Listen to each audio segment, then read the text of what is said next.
Welcome home to USA Global TV and Radio, a place where dreams take flight, with authentic storytelling, diverse perspectives and meaningful conversations, where global stories unite and bridges are built beyond all borders. Discover world-class education, entertainment, hope and inspiration. Together, we're building bridges worldwide. Subscribe to our channel, USA Global TV. Download our app, USA Global TV. Be our guest or join our team. Visit usaglobaltv.com. Thanks to our founder and executive producer, Dr. Jacqueline Kerbeck. Music score by Yeffy Tang from Cloud Road Music. Voiceover artist Mike Porter. Creative direction by Paul Garcia. USA Global TV and Radio. Your home for global connection. All rights reserved. This video and its contents are the exclusive property of USA Global TV and Radio. Unauthorized use, duplication or redistribution in any form is strictly prohibited. Do you believe that there are psychics that can tell the future, or mediums that can relay messages from our loved ones that have passed? Do you believe a medical intuitive can help diagnose an illness when traditional medicine has failed to do so? Is all of this real or fake? Join me in exploring these questions on today's episode of Beyond Survival on the USA Global TV and Radio Network. My special guest today is Malissa FELIX, who is a psychic, medium, and medical intuitive. At a young age, Malissa experienced a significant amount of loss, one of which was her grandfather when she was 6 years old. While visiting her grandfather at the cemetery, she started seeing and hearing things from other gravestones that she didn't understand. These experiences continued, and 10 years later, Melissa became a teen mom. Raised in a very religious household that did not approve of the abilities she was experiencing and was unsupportive of her teenage pregnancy out of wedlock, this left Melissa feeling like an outsider, having a deep void, and a feeling of being alone for most of her life. This is a story for anyone who, through life's experiences, feels a deep void or a sense of loneliness and loss. Once Melissa learned to love herself and allowed herself to be her true self, everything changed in her life, and the same can happen for you too. So with that, I'd like to bring out Melissa. Hi. Hi, Melissa. How are you today? Good. How are you? Good. So we will start with the first question. This is the best way to kick off the show because I know this is such a controversial topic from all the emails I've received before the show started. So to kick off the show, can you just explain what the difference is between a psychic, a medium, and a medical intuitive?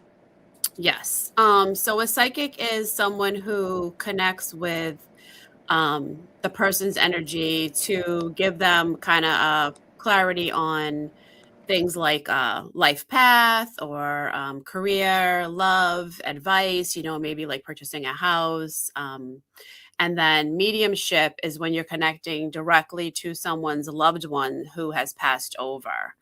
And you provide messages of comfort, to help the person with closure. Medical intuitive. I don't have a huge explanation on that because I can only speak for myself. When I do readings, I connect with the physical body, the person's muscles, the blood, the bones. Usually I do my scans and physical, but I can do them over FaceTime as well. Great. So one of your first psychic experiences, I asked you so many questions about this, I'm so intrigued, was when you were at the cemetery visiting your grandfather. So that's when you said you started seeing and hearing things and you were like, yes. What is going on? Can you explain what you were experiencing and feeling? Because you were really young. When I was young, we lived across the street from the cemetery. So my grandmother, we would grab water and go do all the graves, including my grandfather and other family, friends. She's the youngest out of all her family. So, it was one by one. And we would tend to the graves. And I just thought that everybody could connect with the graves and who was there. And she would tell me little stories. So I kind of thought I gathered most of my information from her telling me.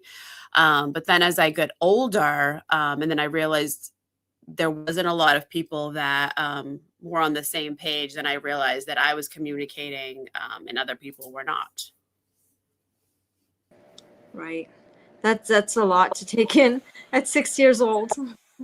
And Yeah, so it was, I lived in that house until I was 17. So that was like routine for me to help grandma like fill up the water and get it over to the cemetery. So I had done that for years, helping her plant the plant flowers. We'd go to go get flowers and then bring them down. Right. So you, like me, so I understand this when you told me this part of your story, you were raised in a very religious household. Can Yes. you explain your So funny thing is, my grandmother was at mass twice a day, but she was not so like critical about like what people did with their life. She believed you got to go to church and we got to go to mass and those kind of things. Ash Wednesday, but she wasn't like judgmental, should I say? My mom was really the one who was. She kind of seeked out a different religion, which was Pentecostal, and they were very strict. And my mother had a big belief system, and it was very rigid, let's say. Yeah. So, did this ever, because it's your mom, right? And Yeah. you said she like took you to church and was like, do something with her. Yeah. Oh, yeah. She brought me to church. And I'd be up there with my other friends growing up that I now are out of the closet who are gay and whatnot. And we all got prayed on. And, hopefully they were praying on us to get the demons out, whether you were, connecting with spirit or, sexuality was the issue. But yeah, that was. Yeah. That's, and I really felt like there was something wrong with me, that I was seeing these awful things and why were they coming to me, these demons? And so I never was like truly scared, but because it was told that I shouldn't be doing it made it scary. They're coming to you because, they're trying to like corrupt you or, the demons are trying to get in. So then it became scary. So did this ever make you like doubt yourself and your abilities? Like, maybe I'm not seeing this, or were you like, no, I am seeing this, I just don't understand why? Yeah, I am seeing this and I don't understand why. I don't understand what the demons want with me so much. And if I'd see it, I would just kind of ignore it and just, move on quickly, not tell anybody, that's for sure. And just kind of silent battles myself. And let's just be clear about this, right? You don't think it's demons that are I don't now, but I did when I was little. Okay. So in like the early 90s, they used to put the face mask on the wall with the eyes were out. And so at night I would like those faces were kind of like come to life. And I'd always be like, oh my God, why are they like watching me? Or I would see like faces and like images kind of play out, kind of like in a movie. Like on people's curtains or just even like the curtains I have behind here, like the details, I would see like faces and then I would get like different pictures, which I now know I'm clairvoyant. So these pictures were like telling me a story from spirit, but I wasn't connecting the dots at that age. No. Yeah. Yeah. So as you're aware, I have a huge chronic illness following. And people are looking to medical mediums, medical intuitives. So can you explain how you could help people as a medical intuitive? Yeah, it's actually they're some of my favorite readings because I love helping people. And even if I can't help, I mean, not to say I'm perfect, but usually I do help. Maybe I don't get to every issue the person has going on because people can be so complex. You could just start your journey off and you can have 2 things going on and you can have like 7 things going on. So when someone comes to me when they have questions and the doctors can't find out what's going on, or maybe you just can't get in with the doctor fast enough. I've found cancers in people and something as simple as like iron deficiency. So, I do events where you like rent the table and then people just walk up to your table and you're seeing somebody like every 15 minutes. One time I went like 6 hours straight where I had somebody coming in to see me for readings and they just hop in the bed. I scan over their body and just pick out like the first thing on the top that was the most problemsome. So you need to like get to, you have to have a game plan, like let's fix this and then we can work down from there. But I also believe the hugest issue is the emotional connection to our physical pain is is a huge like bottom line factor. What do you mean by that? So like people can have trauma, down to childhood, and usually is childhood trauma that resurfaces later on. So, say you have something that happens when you're 6, maybe you have a death when you're 25, but this now triggers that other trauma. So they're both coming through at the same time and just causing your body kind of like an overload or like a system shutdown, basically. I think that's very hard for people to grasp whenever trauma is brought up. They're like, no, I'm physically sick. What does this thing that happened to me when I was, 8 years old have to do with? No, it's not connected. Yeah. Well, so like we keep running because like the human spirit is naturally in survival mode. So yeah, when you were young, you just keep moving, bad things happen and you're on with your day, and we just keep running and we keep running. But then there's something that like stops us, like could even be like a broken leg where now you have to sit in bed for 2 weeks. Well, all the thoughts are coming in, and like those 2 weeks that you're sitting on that in bed and you're like, oh my God, I can't stand this. But all the feelings and thoughts that you usually don't feel are coming in. So you can kind of get a little grasp on how that works. Mm-hmm. And are there people that you see that are like, I'm not even having those feelings, but you're saying, Yeah. Yeah. So there are some people that are in complete denial of like trauma or anything bad that's happened to them or that it has anything to do. And so I know them personally. They're in my direct circle. And I just believe that that person is not ready to evolve in such a way in this lifetime. So I also believe in reincarnation and that we don't just experience one life. And so there are some people that are not going to experience that in this life, and that's okay. oh, that's sad. Yeah, sad. well, I always say next time around. Yeah. Yeah. So you can help people as a medical intuitive. It doesn't have to be remote.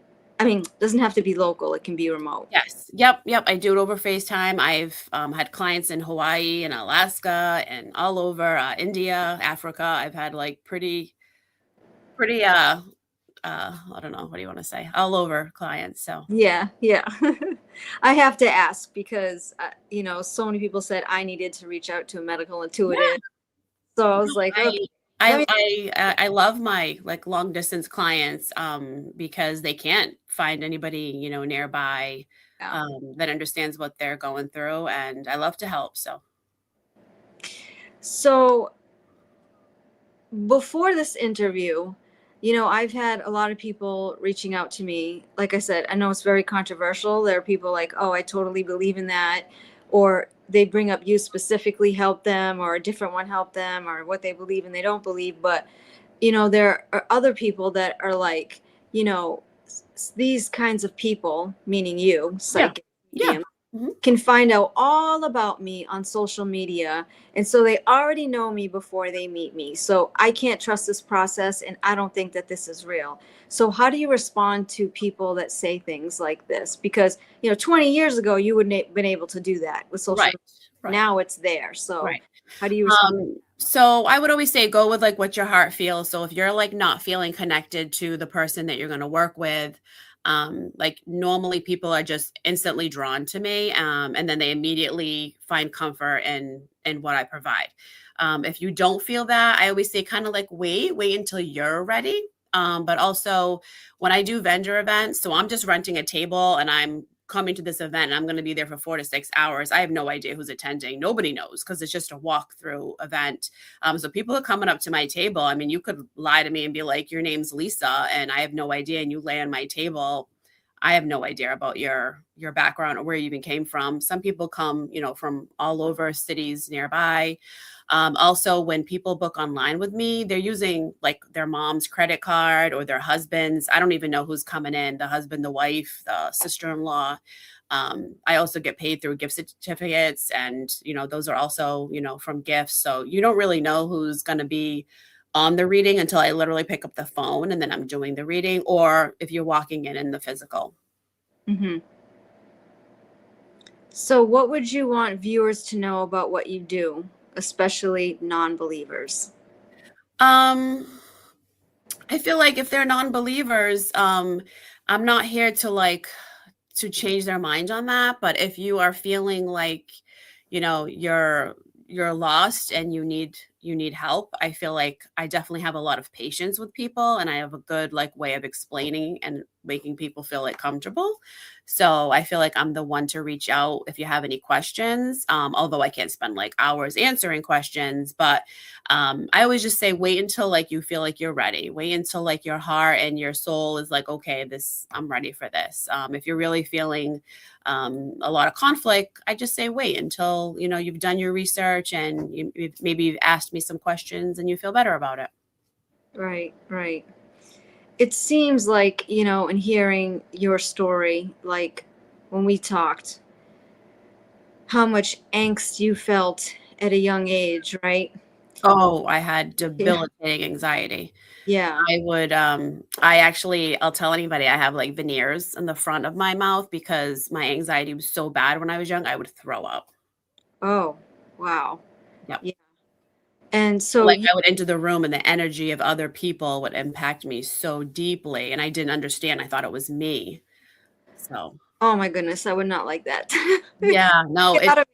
and Take it. so now I can recognize the feeling because I turn it off and on so often. But when I was young, I'd walk into a room and I'd be like, oh, and Oh, I still do things like that on a smaller level. But yeah.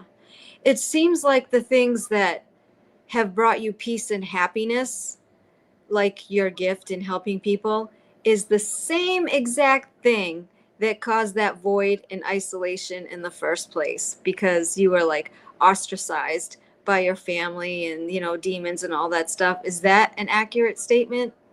yeah, it is.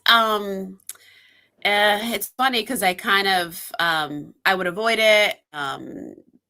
Family members are not supportive. Relationships are not supportive, and so I would just keep pushing it away until I finally was okay with myself. There's just this. There's a piece that I will never be able to get rid of or deny happening once I finally came into myself. Once I finally realized what I was feeling and why and how, there's just this piece. And so um, I feel like everyone is special and everyone has a gift. I feel like we're all here to help others. And the more you embrace who you are, the more you'll feel that peace, that the anxiety will start to subside. So I don't know how to answer that other than I absolutely love what I do. But how did you make that transition? Because I know if well, maybe when I was younger, we're different when we're younger. If my family was like, no, we don't believe in this, and give me so much crap, that I probably wouldn't do it. I'd be like, oh, how did you make that transition to just be so strong and be like, no, this is who I am and this is what I'm going to do, whether you like it or not? Because Right. there are people out there right now that aren't being themselves for whatever reason that may be. So Yeah. how do they make that transition to free themselves? What did you do? So, not to bring up too many personal things, but so I actually got divorced in 2013, and during that, my family was already pretty much writing me off because of the divorce itself, not believing that you should get divorced and all the things. So at that time, I was already away from my whole family. I had absolutely no support in my divorce, and whole family disconnected from me other than my grandmother. So at that time, it was a perfect time to come into who I truly was. I started doing a lot of reading and attending spiritual classes like Reiki and sound healing, and just taking classes and doing things that was just helping me grow spiritually and getting stronger. And I pretty much just came into myself during that time of not being alone, but yeah, basically. Were people like, oh, you've changed so much, Melissa? Oh, yeah. What's Yeah. yeah. Yeah, they're like, "She's on drugs. Is something wrong?" she's going through it, she's going crazy. And then, over time, I think people saw the change in me in a positive way. And a lot of people really don't know how to handle it. It's not that I have like this great strength, but I would say I have a great confidence in who I am. Mm-hmm. How is your relationship with your family today that didn't believe you before, especially your mom? Do you have a relationship? I do have a relationship with her, but there is no acceptance of who I am. I have a few uncles and an aunt that are okay with what I do, but there's not like a support there, like people coming to my events or sharing my stuff on Facebook. Like there's not support there, and I had to really that was probably the longest thing for me, is to accept that it's okay that they don't support me. Like you have to be your own biggest cheerleader. I had a bunch of messages this morning from friends and clients, nobody blood related, that wanted the link and ready to support me. So you have to focus on who is there to support you, and who does see you. I think that's the biggest thing. Yeah, I think,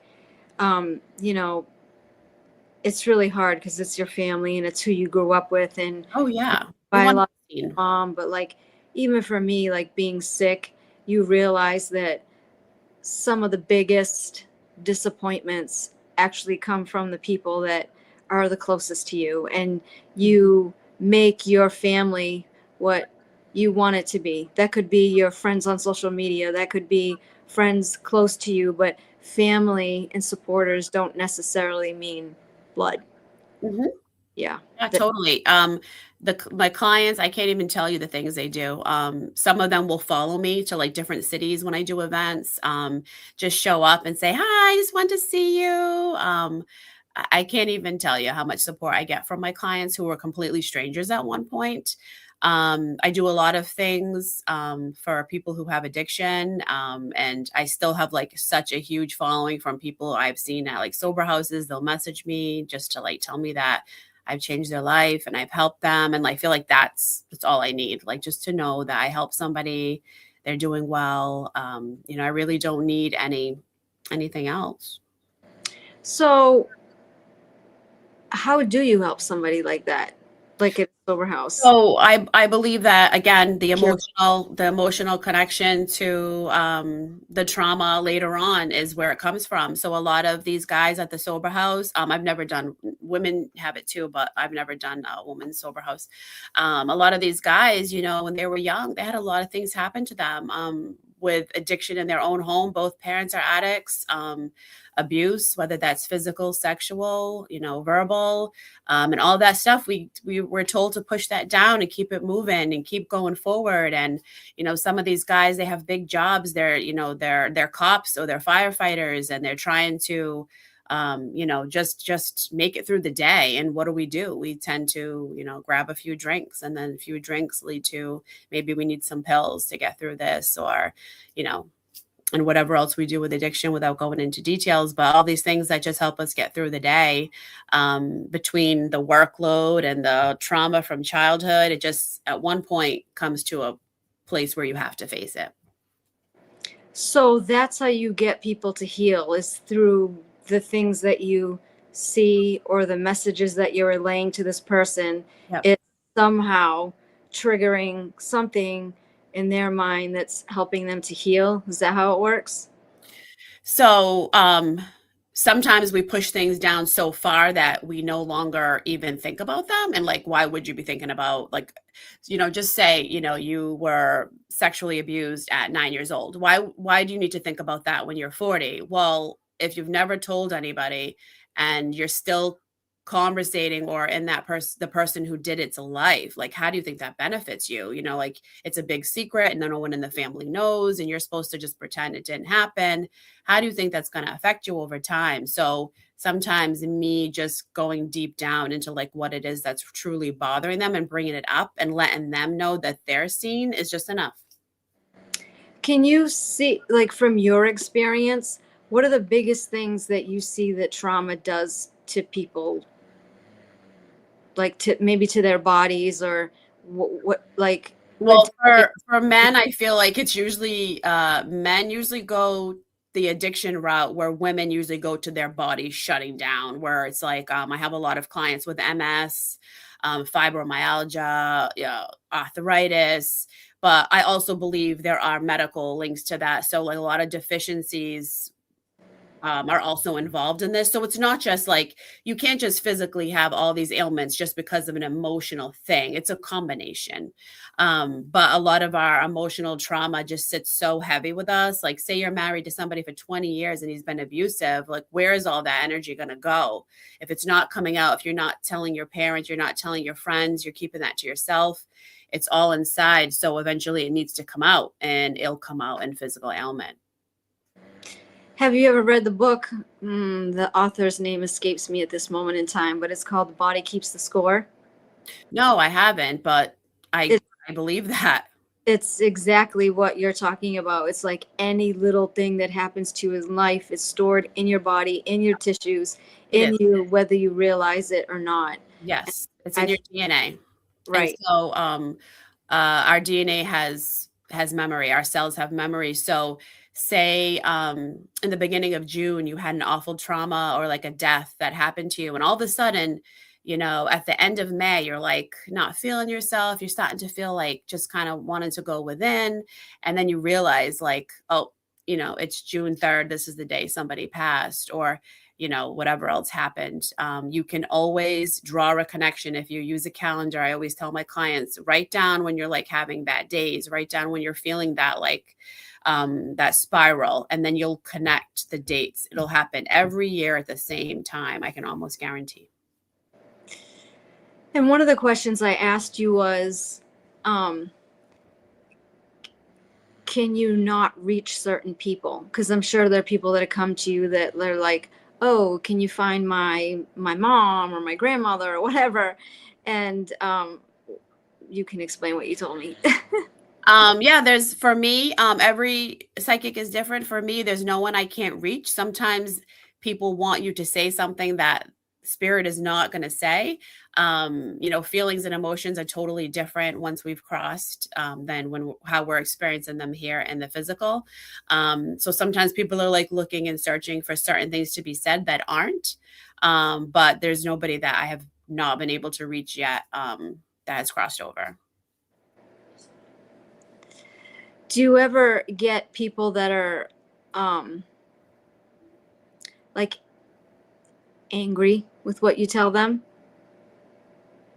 Yeah. I would have to say the most angriest are usually women. Maybe if they've had a spouse pass or a child pass, sometimes they're in denial of their own participation in this person's suffering when they were here in the physical. Say you have a child who was an addict, and when spirit is coming through there, they will tell me their story of their addiction and what happened and how their parents played a role.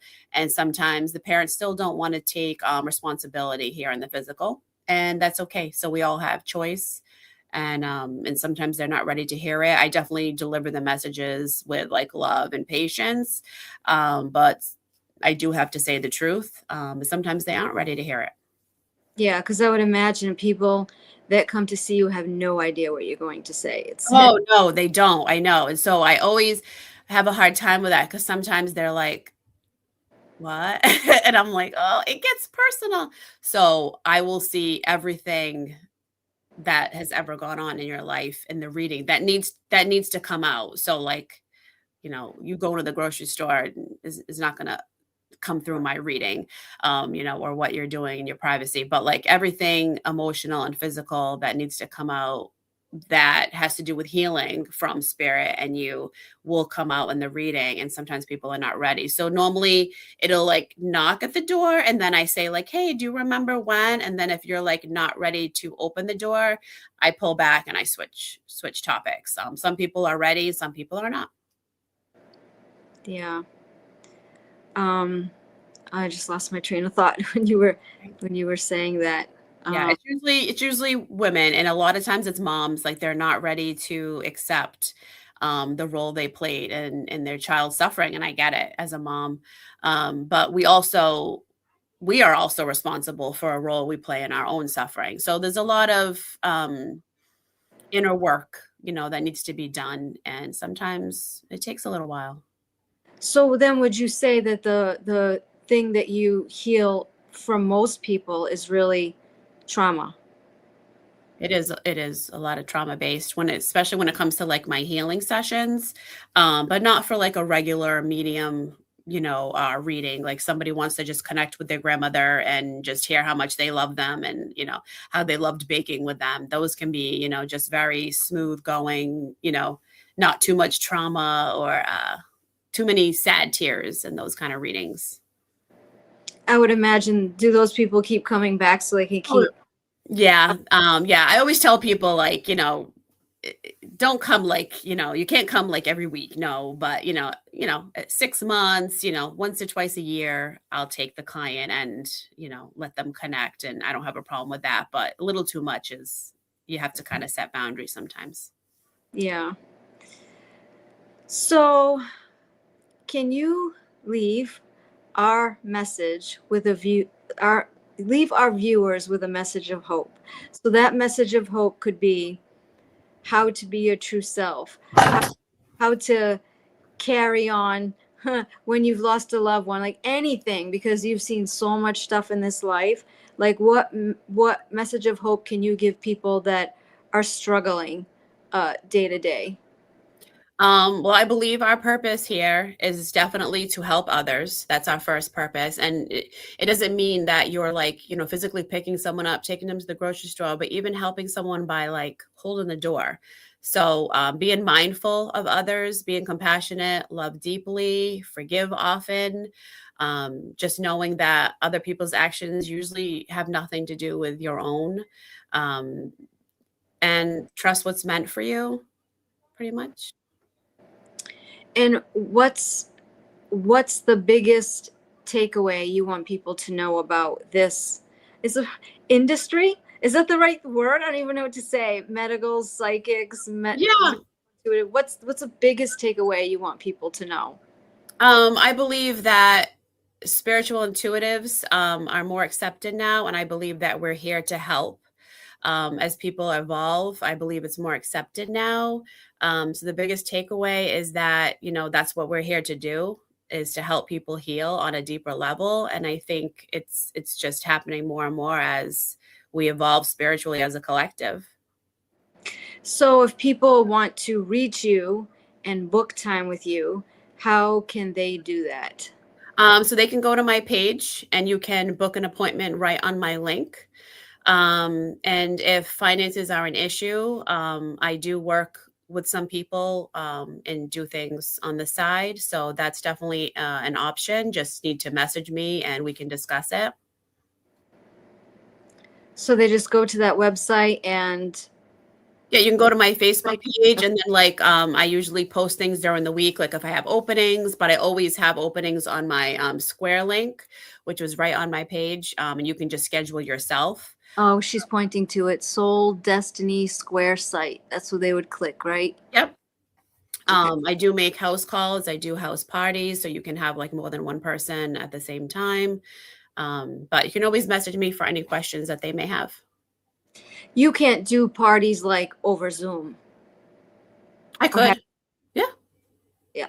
Because I'm thinking you're like one person in one place, and there's so many people all over the place that might Yeah. find. So like I would just have to prepare for it. Like if I was doing a reading and I knew it was just you, I would be preparing just to read you. But obviously with preparation, you were like, hey, I'm gonna have 4 people at my house. Can you do this reading over Zoom? Then I prepare, time wise and spiritually to, channel that much because everyone has family that have died around them, but you also have 4 people in the room. So that's everyone's family that you need to be able to decipher who's who.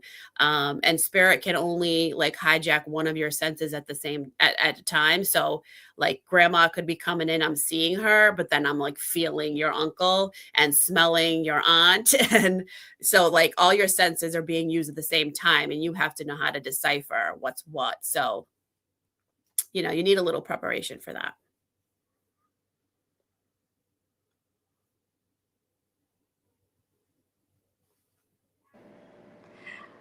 I mean, just a quick question before we go. It's like, there's no school for this. How do you learn it? Oh no, I know.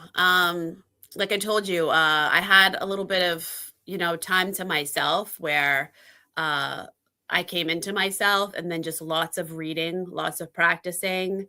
Um, COVID actually really was a blessing to me at one point because I lost my job. So I was able to stay home and do readings from home. And then I went to a psychic shop that was local and I started doing readings from there. And when I had clients come in physically, most of them were so ill from COVID itself and from the COVID vaccine. I got lots of experience with all different kinds of things. And I was there for 4 years doing that. So Mm, I was able to get a lot of experience there. that makes sense. Mhm. So, thank you for being on the show today and Well, sharing your story. I know it was not easy. yeah, it was easier than I thought, but at first I was nervous. Yeah, yeah. So, I'm just going to close by saying, first of all, I want to thank Melissa FELIX for sharing her story with us today. The biggest takeaway is that she showed the importance of being your true self, no matter the adversity you may face, and everything else will fall into place. Lastly, as I mentioned during the interview, people reached out to me and told me I should look into a medical intuitive because they got better when they saw one. So I started researching psychics, mediums, and medical intuitives. And of course, what science says, and I quote, is that there is currently no rigorous, peer reviewed scientific evidence proving that individuals possess these supernatural abilities, especially in the case to accurately diagnose medical conditions or see inside the body's physical symptoms. And if people feel better after seeing a medical intuitive, it may be and likely due to the placebo effect. End quote. So after I read that, I thought, if that is true, that you can feel better simply by seeing a medical intuitive because of the placebo effect, then in my opinion, it doesn't matter if it's real or fake because you still got the desired outcome. You got better. That's all I got today. Thank you, everybody. I'll see you next month. Thank you for watching.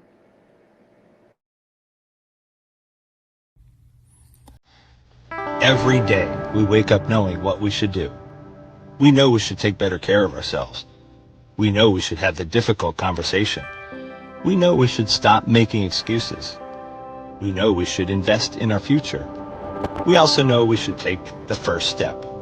So why don't we? It's not because we aren't smart enough. It's not because we don't have enough information. And it's certainly not because we don't care. We live in a world overflowing with knowledge. Books, podcasts, videos, courses, experts, even artificial intelligence. We have more access to information than any generation before us. Yet so many of us are still waiting for the right time, waiting to feel ready, waiting until tomorrow. But tomorrow becomes next week becomes next year, and before you know it, another opportunity has passed us by. The truth is, knowing has never been the finish line. It's only the starting line. Our lives don't change because we know more. Our businesses don't grow because we know more. Our relationships don't improve because we know more. And our health doesn't transform because we know more. Everything changes when we act. When we choose courage over comfort, progress over perfection, action over intention. The question isn't, what else do we need to know? The question is, what are we going to do with what we already know? Stop. Why Knowing Isn't Enough by Dr. Jacqueline Kerbeck. Because knowing opens the door. Action changes your life. Available September 2026. People are searching for experts every day. Are they finding you, or are they finding someone else? Every day, professionals are building authority through media. We've already built the platform. USA Global TV and Radio. Over 14,000 shows streamed to over 60 countries. This isn't about becoming famous. It's about leverage, visibility, credibility, opportunity. One interview, one conversation, one show, repurposed into content, connection, and business growth. Most people assume hosting a TV show requires a studio, a production team, and a massive budget. Our television packages begin at $1,500 US per month. Professional production, global distribution, replay visibility, built for voices with something to say. I'm Dr. Jacqueline Kerbeck, and if this resonates with you, we should talk. USA Global TV and Radio, all rights reserved. Contact us at info@usaglobaltv.com. Thank you, viewers and listeners of USA Global TV and Radio, for joining us today. We're honoured to have your time and attention as part of our global community. At USA Global TV and Radio, we believe in the power of authentic conversations, meaningful connections, and creating a world of possibilities together. Want to be part of something bigger? Join our team of elevated listeners at usaglobaltv.com, a space where your voice matters and your ability to listen transforms relationships. Stay connected with us across all our platforms for thought-provoking discussions, expert insights, and empowering stories. Subscribe to our channels at youtube.com/c/USA Global TV. Follow us on social media and explore the endless opportunities we're creating for growth, learning, and inspiration. Together, we're not just broadcasting, we're building bridges and changing lives one conversation at a time. For inquiries, contact us at info@usaglobaltv.com. Produced by Executive Producer and Director Dr. Jacqueline Kerbeck. Voiceover by Mike Porter. Creative direction by Paul Garcia. All rights reserved. Visit usaglobaltv.com to view our full terms and conditions.